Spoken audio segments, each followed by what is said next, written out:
Party नहीं, politics नहीं, कोई राजनीति की बात नहीं, इन सब से बढ़कर जिसमें इंसानियत कोटि कोटि कर भरी हो वह ही इस धरती का सच्चा इंसान है। क्या शुभ नाम हुआ मैम आपका? जी मेरा नाम आलिया है। आलिया जी, आप कश्मीर से ही हैं? जी हाँ, मैं कश्मीर पहलगाम से हूँ। तो नरेंद्र मोदी जी को लेकर क्या सोचती हैं? जी नरेंद्र मोदी जी को लेके हम ये सोचते हैं कि उनसे बड़ा महान आदमी व्यक्ति आज तक यहाँ पे कोई प्राइम मिनिस्टर आया नहीं है। श्री नरेंद्र मोदी जी ने जो कश्मीर के लिए किया है, सबसे पहले यहाँ पे मिलिटेंसी खत्म की है, सबसे पहले में यहाँ पे ग्राउंड पे देखे कितनी डेवलपमेंट की है। और ग्राउंड से जाके देखे कहीं पे पत्थरबाज आपको नजर नहीं आएगा, कहीं पे अलगावादी आपको नजर नहीं आएगा। फारूक अब्दुल्ला साहब को आपके माध्यम से मैं एक ही बात बताने चाहती हूँ कि हम महिलाएं यहाँ पे जो सेफ हुए हैं, दो धारा 370 रिमूव होने के बाद 2019 के बाद हम लोग सेफली बाहर घूम सकते हैं। हम ओपनली रात को बाहर घूम सकते हैं, फ्रीडम से रात को बाहर घूम सकते हैं। हमें ये डर नहीं रहेगा कि अभी हम लाल चौक चल रहे हैं कि यहाँ से कोई पत्थर वाला आएगा हमारे सर पे पत्थर मारेगा। हमें ये नहीं पता चल रहा है कि अभी हम यहाँ से अंधे होके जाएंगे। ये 2019 के बाद आप देख सकते हैं, 2019 के बाद यहाँ पे हालात ठीक हुए हैं। अगर कश्मीरियों को आज़ादी मिली है वो 2019 के बाद ही मिली है। 2019 के बाद मिली? हाँ बिल्कुल, आज़ादी जो मिलनी थी, वो जो आज़ादी कर रहे थे ना हम लोग, जो आज़ादी ये लोग ढूंढ रहे थे, वो आज़ादी 2019 के बाद ही मिली है। क्योंकि फ्रीडम वाली लाइफ 2019 के बाद ही मिली है। यहाँ से हमारी लड़कियां अभी बाहर जा रही हैं, यहाँ से कश्मीर से निकल के लड़कियां बाहर जा रही हैं, कितने सारे अलग अलग फील्ड में अपना करियर निकाल रही हैं। हम बताते हैं कि यहाँ पे पॉलिटिक्स में औरतें आ रही हैं, हम यही बता रहे हैं 2019 के बाद तो ये बदलाव हुआ।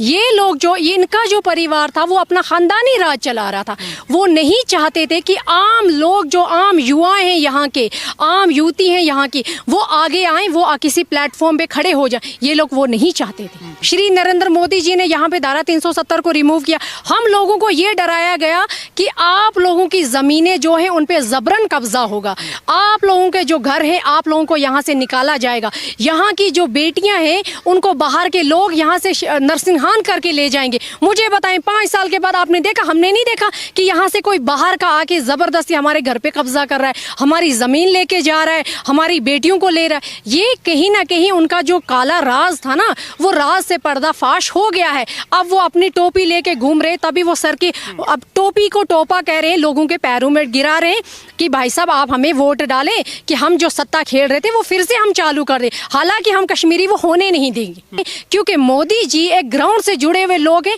उन्होंने यहाँ पे कश्मीरियों के साथ बहुत अच्छा किया है। यहाँ के लोग डेवलपमेंट लेके आ रहे हैं, बेरोजगारों को रोजगार दे रहे हैं। इन लोगों की जो सत्ता थी, वो सत्ता जो खेल रहे थे, वो इनका ठप हो चुका है। अब दुकान बंद हो चुकी है। अब ग्राहक बता रहा है, ग्राहकों को ढूंढ रहे हैं, चुन चुन के रैलियां निकाल रहे हैं कि ग्राहकों को बोल रहे हैं कि भाई साहब आप फिर से आ जाएं कि हमारी दुकान चमकाए। लेकिन वो दुकान नहीं चमकने वाली, नहीं चमकने वाली। जी बिल्कुल नहीं चमकने वाली। तो क्योंकि लोगों को पता है श्री नरेंद्र मोदी जी कितना अच्छा काम कर रहे हैं। वो उनका कोई परिवारवाद नहीं है। श्री नरेंद्र मोदी जी जो कर रहे हैं, जो कहते हैं वो करते हैं, वो ढंके की चोट पे कहते हैं। इनकी तरह नहीं है खोखलीबाजी, यहाँ पे एक बात करेंगे और पीठ पीछे जाके दूसरी बात करेंगे। इनकी तरह नहीं है श्री नरेंद्र मोदी जी।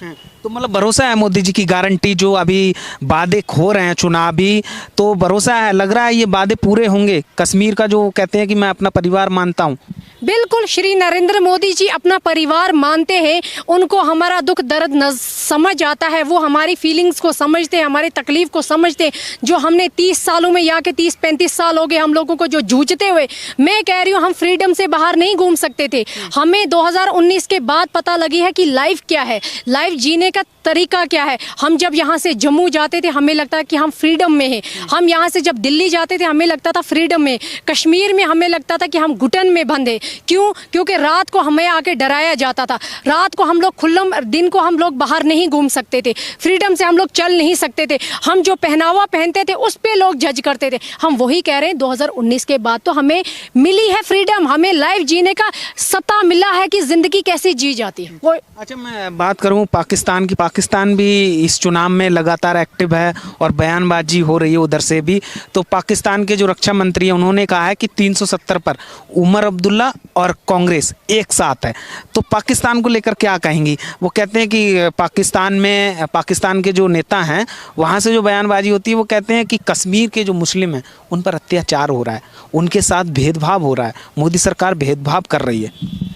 पाकिस्तान को मैं आपके माध्यम से यही कहना चाहती हूँ, रक्षा मंत्री जी को अपना घर संभालो। अपना घर तो उजड़ा हुआ है, अपने घर में खाने के नाले पड़ रहे हैं। कश्मीरियों के बारे में क्या सोच रहे?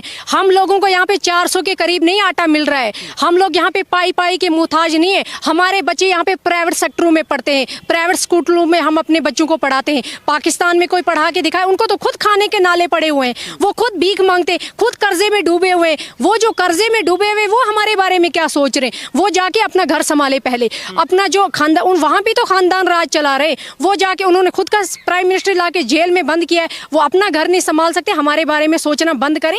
30 सालों में हो गया, हमारा खून बहुत चूस लिया उन लोगों ने, यही कश्मीर कश्मीर कश्मीर करके।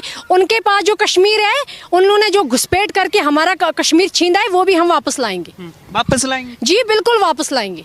वो भी POK वापस लाएंगे। वो हमारा कश्मीर है, वो हमारा हक है। हमारे लोग वहाँ पे रहते हैं, हम लोग वहाँ पे रहते हैं, हमारे रिश्तेदार वगैरह वहाँ पे रहते हैं। हम चाहेंगे उनको वापस लाना, कश्मीर के साथ मिलाना।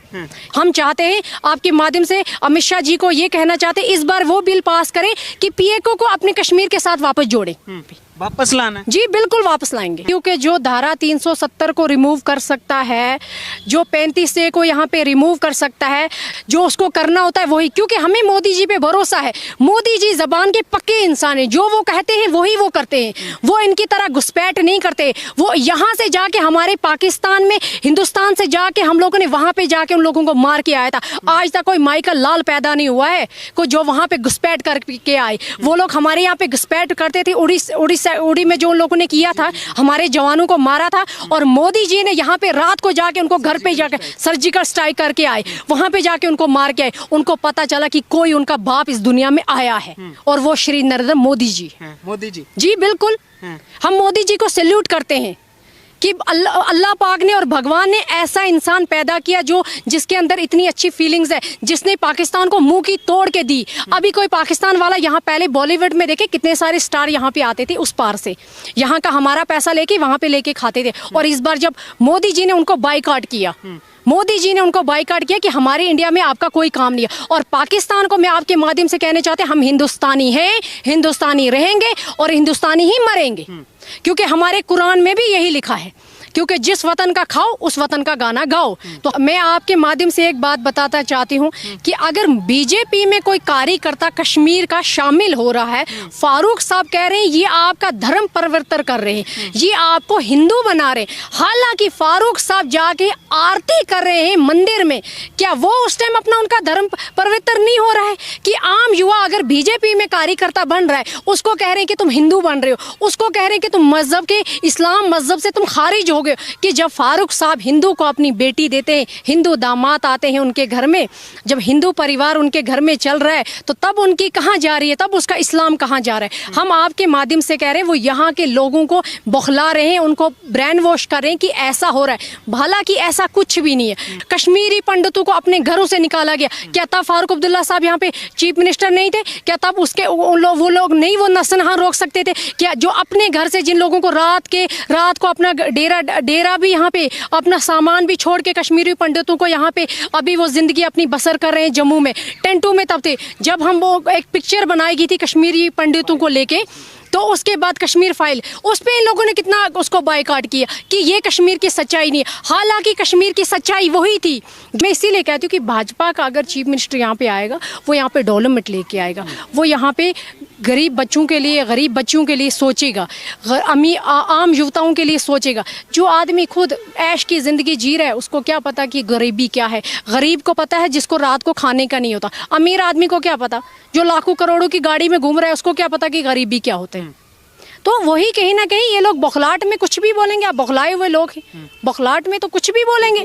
गरीबों की बात कौन, मोदी जी कर रहे हैं? हाँ बिल्कुल कर रहे हैं। लाडली बेटी की स्कीम ले लो, मोदी जी ने लॉन्च किए। आयुष्मान कार्ड ले लो, यहाँ पे पहले घर में अगर कोई बीमार होता था, हमें पहले घर की ज़मीन बेच के अपने बूढ़े बुजुर्ग की जाके इलाज करवाना था। जिसके पास ज़मीन नहीं थी, जिसके पास कोई प्रॉपर्टी नहीं था, जिसके पास कोई इनकम ऑफ सोर्स नहीं था, उसके जो घर का बूढ़ा बुजुर्ग था वो बेचारा बेइलाज मर जाता था, मारा जाता। जब उसके पास कुछ था ही नहीं करने के लिए, वो बेचारा क्या करेगा? जो दिन को दिहाड़ी 100 रुपये कमाएगा वो बीमार को कहाँ? लेकिन मोदी जी ने देखो, अभी 5 लाख था, अभी 7 लाख रुपया किया है। अल्लाह से यही दुआ करते कि ऐसे ही होने चाहिए प्राइम मिनिस्टर, ऐसी ही सोच वाले होने चाहिए, इनकी तरह नहीं खानदानी राज चलाना चाहिए। यहाँ पे ये रक्षा मंत्री हमारे जो इसको क्या वो राजनाथ जी सिंह जी थे, बताएं कितना अच्छा हमारी फौज के लिए कितना अच्छा काम किया। मैं बताऊं कांग्रेस की सरकार में जब यहाँ पे उनका प्राइम मिनिस्टर था मनमोहन सिंह जी, मुझे बताएं जब वो किसी फॉरेन कंट्री में जाता था वो बेचारा बोल नहीं पाता था, उसको कठपुतली बना के रखा था सोनिया जी ने, वो कहीं बोल नहीं पाता था। अभी बताएं हम लोग चांद तक चले गए हैं, ये मोदी जी के बदौलत, क्योंकि वो चाहता है कि डेवलपमेंट करना हिंदुस्तान में, वो नहीं चाहता है कि हिंदुस्तान पिछड़ा हुआ रहे, वो नहीं चाहता है कि हमारी जब हम रोड से निकले तो हमारे गलियों कोचों में जाके बाहर के लोग आए कि इंडिया अभी भी 70 साल पीछे, अभी देखिए हमारा हिंदुस्तान कितना बदल गया है। ये मोदी जी की बदौलत तो किया है। यहाँ से जब हम अपनी, मैं कश्मीर की बात बताऊँ, जब हम यहाँ से जम्मू जाते थे, हमें यहाँ पे 12 घंटे लग जाते थे रास्ते में, 12 घंटे लगते थे हमें जम्मू पहुंचने में। अब हम 3 घंटे में जम्मू पहुंच रहे हैं। अब हमारी रेल सर्विस भी चालू हो गई है। श्रीनगर से हम बैठेंगे ट्रेन में, सीधे जाके बॉम्बे पहुंचेंगे, दिल्ली पहुंचेंगे। यही तो डेवलपमेंट है। ये क्यों नहीं कर सके वो आज तक? जब यहाँ पे चीफ मिनिस्टर उमर साहब था, फारूक साहब था, उनके दादाजी थे, तो क्यों नहीं वो डेवलपमेंट कर सके? क्यों नहीं वो रोड बना सके? क्यों नहीं वो सड़क ये लोगों के आम जुओं के पास जाके बिजली कनेक्शन दे सके, पानी की फैसिलिटी दे सके? क्यों नहीं दे सके? देना था ना उनको। ये जो कुछ कर सके श्री नरेंद्र मोदी जी ने किया है। मतलब जनता आप समझ चुकी है, जो विकास करेगा, जो जनता के हित में बात करेगा, कश्मीरियों के हित की बात करेगा, जनता उसके साथ है। हाँ, उसके साथ है। जो कश्मीरियों के हित में बात करेगा, जनता उसके साथ है। और जनता थी भी, जनता है भी, जनता रहेगी। अभी मोदी जी ने बोला कि मैं भी बना सकता था, मैंने 4 करोड़ लोगों को हिंदुस्तान में आवाज़ दिया है और मैं भी वो शीश महल बना सकता था। तो लोगों की eye it's enough to open the eyes of the people कि इस व्यक्ति ने एक भी मकान अपना नहीं बनाया, मैंने शीश महल बना के बैठ गए। मैं मोदी जी के बारे में कह रहा हूँ। हाँ। मैंने वहाँ पर गुजरात में जाके इनका मकान देखा था। अच्छा। हाँ, तो भाई साहब इतने सिंसियर देवता व्यक्ति, अगर धरती के लिए देवता व्यक्ति। मेरी अच्छी उनसे मुलाकात रही है, मोदी जी से भी, लेकिन सचमुच में देवता के दर्शन होते हैं उस व्यक्ति के अंदर।